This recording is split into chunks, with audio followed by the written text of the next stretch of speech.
আলহামদুলিল্লাহি রাব্বিল আলামিন।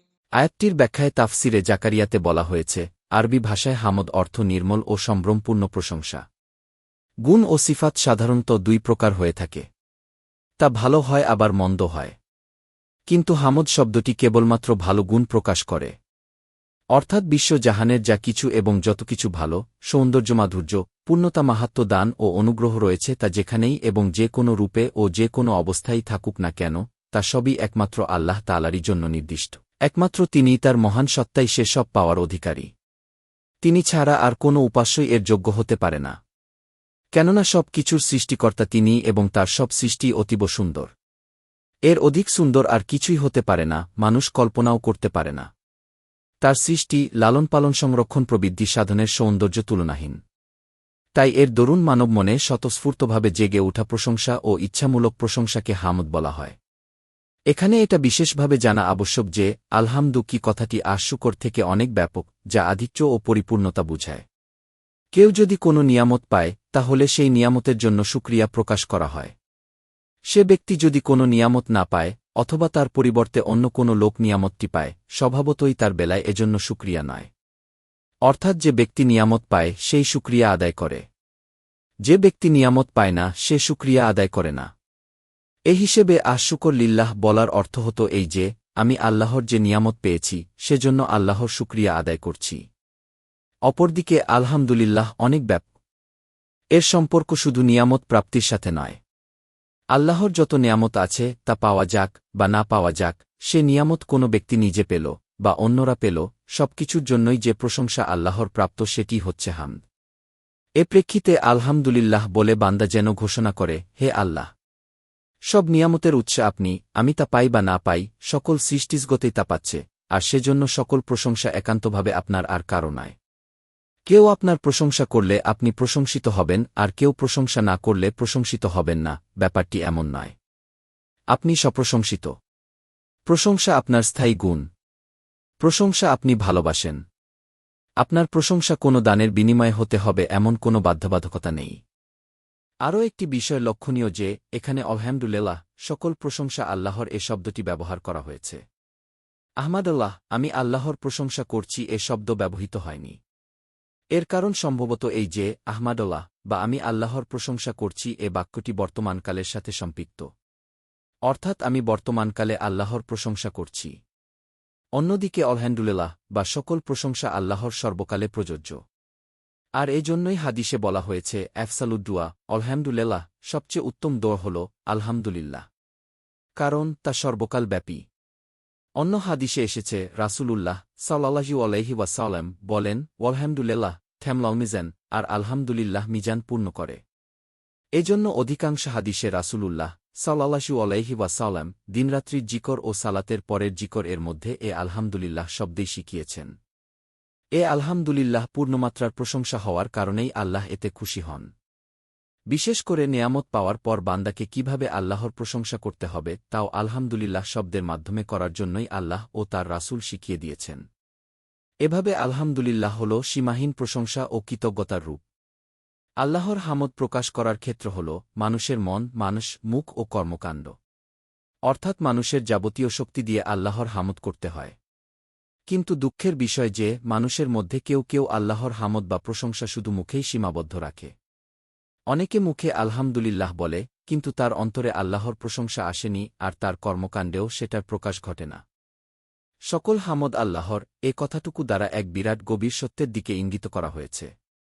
পৃথিবীর যেখানেই, যে বস্তুতেই, যা কিছু সৌন্দর্য, ভালো প্রশংসার যোগ্য গুণ বা শ্রেষ্ঠত্ব বৈশিষ্ট্য পরিলক্ষিত হবে, মনে করতে হবে তা তার নিজস্ব সম্পদ ও স্বকীয় গৌরবের বস্তু নয়। কেননা সেই গুণ মূলতই তার নিজের সৃষ্টি নয়, তা সেই আল্লাহ তাআলারই নিরঙ্কুশ দান, যিনি নিজের কুদরতে সকল সৃষ্টিকে সৃষ্টি করেছেন। বস্তুত তিনি হচ্ছেন সমস্ত সৌন্দর্য ও সমস্ত ভালোর মূল উৎস। মানুষ, ফেরেশতা, গ্রহ-নক্ষত্র, বিশ্বপ্রকৃতি, চন্দ্রসূর্য যেখানেই যা কিছু সৌন্দর্য ও কল্যাণ রয়েছে তা তাদের কারো নিজস্ব নয়, সবই আল্লাহর দান। অতএব এসব কারণে যা কিছু প্রশংসা হতে পারে তা সবই আল্লাহর প্রাপ্য। এসব সৃষ্টি করার ব্যাপারে যেহেতু আল্লাহর সাথে কেউ শরীক ছিল না, কাজেই এসব কারণে যে প্রশংসা প্রাপ্ত হতে পারে তাতেও আল্লাহর সাথে কারো এক বিন্দু অংশীদারিত্ব থাকতে পারে না। সুন্দর, অনুগ্রহকারী, সৃষ্টিকর্তা, লালনপালনকর্তা, রক্ষকর্তা ও ক্রমবিকাশদাতা আল্লাহর প্রতি মানুষ যা কিছু ভক্তিশ্রদ্ধা, ইবাদত বন্দেগী এবং আনুগত্য পেশ করতে পারে তা সবই একমাত্র আল্লাহর সামনেই নিবেদন করতে হবে। কেননা আল্লাহ ছাড়া অন্য কোনো শক্তিই তার এক বিন্দুরও দাবিদার হতে পারে না। বরং তারই রয়েছে যাবতীয় হামদ। হামদ জাতীয় সব কিছু কেবল তারই প্রাপ্য, কেবল তিনিই সেটার একমাত্র যোগ্য। তাছাড়া ভালো বা মন্দ সকল অবস্থায় কেবল এক সত্তারই হামদ বা প্রশংসা করতে হয়, তিনি হচ্ছেন আল্লাহ তাআলা। রাসূলুল্লাহ সাল্লাল্লাহু আলাইহি ওয়াসাল্লাম শিক্ষা দিয়েছেন, যে কেউ যদি কোনো খারাপ কিছুর সম্মুখীন হয় তখনও যেন বলে আলহামদুলিল্লাহ আলা কুল্লি হাল, বা সর্বাবস্থায় আল্লাহর জন্যই যাবতীয় হামদ। কুরআন হাদিস হতে সুস্পষ্টরূপে জানা যায় যে সাধারণভাবে কোনো ব্যক্তির গুণ, সৌন্দর্যে মুগ্ধ হয়ে তার এতখানি প্রশংসা করা যায় না যাতে তার ব্যক্তিত্বকেই অসাধারণভাবে বড় করে তোলা হয় এবং সে আল্লাহর সমকক্ষতার পর্যায়ে পৌঁছে যায়। মূলত এইরূপ প্রশংসাই মানুষকে তাদের পূজার কঠিন পাপে নিমজ্জিত করে। সেজন্য রাসূলুল্লাহ সাল্লাল্লাহু আলাইহি ওয়াসাল্লাম প্রত্যেক ঈমানদার ব্যক্তিকে বলেছেন, যখন বেশি বেশি প্রশংসাকারীদেরকে দেখবে তখন তাদের মুখের উপর ধূলি নিক্ষেপ করো, নতুবা তার মনে গৌরব ও অহংকারী ভাবধারার উদ্রেক হতে পারে। হয়তো মনে করতে পারে যে সে বহুবিধ গুণগরিমার অধিকারী, তার বিরাট যোগ্যতা ও ক্ষমতা আছে। আর কোনো মানুষ যখন এই ধরনের খেয়াল নিজের মনে স্থান দেয় তখন তার পতন হতে শুরু হয় এবং সে পতন হতে উদ্ধার হওয়া কিছুতেই সম্ভব হয় না।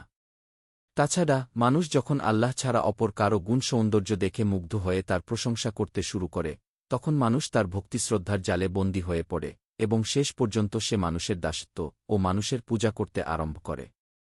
এই অবস্থা মানুষকে শেষ পর্যন্ত চরম পঙ্কিল শিরকের পথে পরিচালিত করতে পারে। সেজন্যই যাবতীয় হামদ একমাত্র আল্লাহর জন্যই করার শিক্ষা দেয়া হয়েছে। আলামিন বহুবচন শব্দ, একবচনে আলাম। কোনো তাফসীরকার বলেন, আলাম বলা হয় সেই জিনিসকে যা অপর কোনো জিনিস সম্পর্কে জানবার মাধ্যম হয়, যার দ্বারা অন্য কোনো বৃহত্তর জিনিস জানতে পারা যায়। সৃষ্টি জগতের প্রত্যেকটি অংশ স্বতই এমন এক মহান সত্তার অস্তিত্বের নিদর্শন, যিনি তার সৃষ্টিকর্তা, রক্ষাকর্তা, পৃষ্ঠপোষক ও সুব্যবস্থাপক। এই জন্য সৃষ্টি জগৎকে আলাম এবং বহুবচনে আলামিন বলা হয়। আলামিন বলতে কি বুঝায়, যদিও এখানে তার ব্যাখ্যা করা হয়নি, কিন্তু অপর আয়াতে তা স্পষ্ট করে বলা হয়েছে। আয়াতটি হচ্ছে, কলা ফিরাউনু ওয়া মা রাব্বুল আলামিন, কল রাব্বুস সামাওয়াতি ওয়াল আরদ ওয়া মা বায়নাহুমা ইন কুনতুম মুকবিনিন। ফিরআউন বলল, রাব্বুল আলামিন কি? মুসা বললেন, যিনি আসমান-জমিন এবং এ দুটির মধ্যবর্তী সমস্ত জিনিসের রব। এতে আলামিন এর তাফসীর হয়ে গেছে যে সৃষ্টি জগতের আর সব কিছুই এর অধীন। আসমান ও জমিনে এত অসংখ্য আলাম বিদ্যমান যে মানুষ আজ পর্যন্ত সেগুলোর কোনো সীমা নির্ধারণ করতে সমর্থ হয়নি। মানবজগৎ, পশুজগৎ, উদ্ভিদজগৎ, এই জগৎসমূহের কোনো সীমাসংখ্যা নাই, বরং এগুলো অসীম অতলস্পর্শ জগৎসমুদ্রের কয়েকটি ক্ষুদ্রাতি ক্ষুদ্র বিন্দুমাত্র। মানববুদ্ধি সে সম্পর্কে সঠিক ধারণা করতে একেবারেই সমর্থ নয়। রব শব্দের বাংলা অর্থ করা হয় প্রভু, লালন পালনকারী।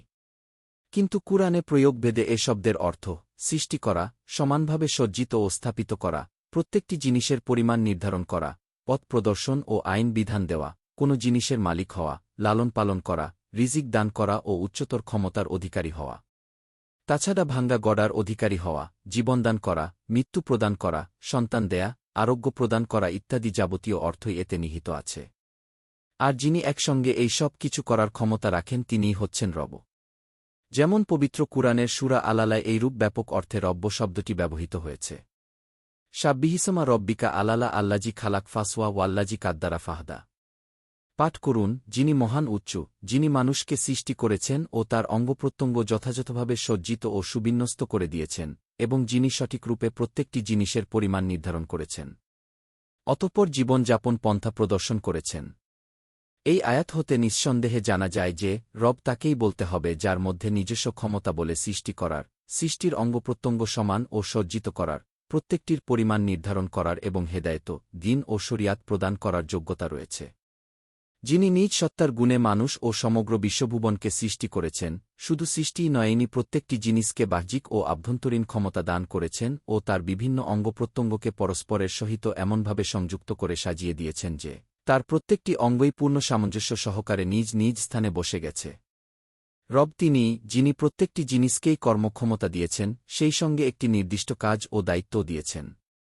প্রত্যেকের জন্য নিজের একটি ক্ষেত্র এবং তার সীমা নির্ধারিত করে দিয়েছেন। আল্লাহ বলেন, ওয়াখালাক কুল্লা শাইইন ফাকাদ্দারহু তাকদিরা, যিনি প্রত্যেকটি জিনিস সৃষ্টি করেছেন এবং তার পরিমাণ ঠিক করেছেন। অতএব এক ব্যক্তি যখন আল্লাহকে রব বলে স্বীকার করে, তখন সে প্রকারান্তরে এ কথারই ঘোষণা করে যে, আমার বাহ্যিক ও আভ্যন্তরীণ দৈহিক, আধ্যাত্মিক, দিনী ও বৈষয়িক যাবতীয় প্রয়োজন পূরণ করার দায়িত্ব ও ক্ষমতা একমাত্র আল্লাহ তাআলাই গ্রহণ করেছেন। আমার এই সবকিছু একমাত্র তারই মর্জির উপর নির্ভরশীল। আমার সবকিছুর একচ্ছত্র মালিক তিনিই। আর কেউ তার কোনো কিছু পূরণ করার অধিকারী নয়। বস্তুত সৃষ্টিলোকে আল্লাহর দুধরনের রবুবিয়াত কার্যকর দেখা যায়, সাধারণ রবুবিয়াত বা প্রকৃতিগত এবং বিশেষ রবুবিয়াত বা শরিয়াতগত। প্রকৃতিগত বা সৃষ্টিমূলক, মানুষের জন্ম, তাহার লালন পালন ও ক্রম বিকাশ দান, তার শরীরকে ক্ষুদ্র হতে বিরাটত্বের দিকে, অসম্পূর্ণতা হতে পূর্ণতার দিকে অগ্রসর করা এবং তার মানসিক ক্রম বিকাশ ও উৎকর্ষতা দান। শরিয়াত ভিত্তিক, মানুষের বিভিন্ন জাতি ও গোত্রকে পথ প্রদর্শন করা, ভালোমন্দ, পাপপুণ্য নির্দেশের জন্য নবী ও রাসূল প্রেরণ, যারা মানুষের অন্তর্নিহিত শক্তি ও প্রতিভার পূর্ণত্ব বিধান করেন। এদেরই মাধ্যমে তারা হালাল, হারাম ইত্যাদি সম্পর্কে অবহিত হয়। নিষিদ্ধ কাজ হতে দূরে থাকতে এবং কল্যাণ ও মঙ্গলময় পথের সন্ধান লাভ করতে পারে। অতএব আল্লাহ তাআলার জন্য মানুষের রব হওয়ার ব্যাপারটি খুবই ব্যাপক। কেননা আল্লাহ তাআলা মানুষের রব হওয়া কেবল এই জন্যই নয় যে, তিনিই মানুষকে সৃষ্টি করেছেন, তার দেহের লালন পালন করেছেন এবং তাহার দৈহিক শৃঙ্খলাকে স্থাপন করেছেন। বরং এজন্যও তিনি রব যে, তিনি মানুষকে আল্লাহর বিধান মোতাবিক জীবনযাপনের সুযোগদানের জন্য নবী প্রেরণ করেছেন এবং নবীর মাধ্যমে সেই ইলাহি বিধান দান করেছেন।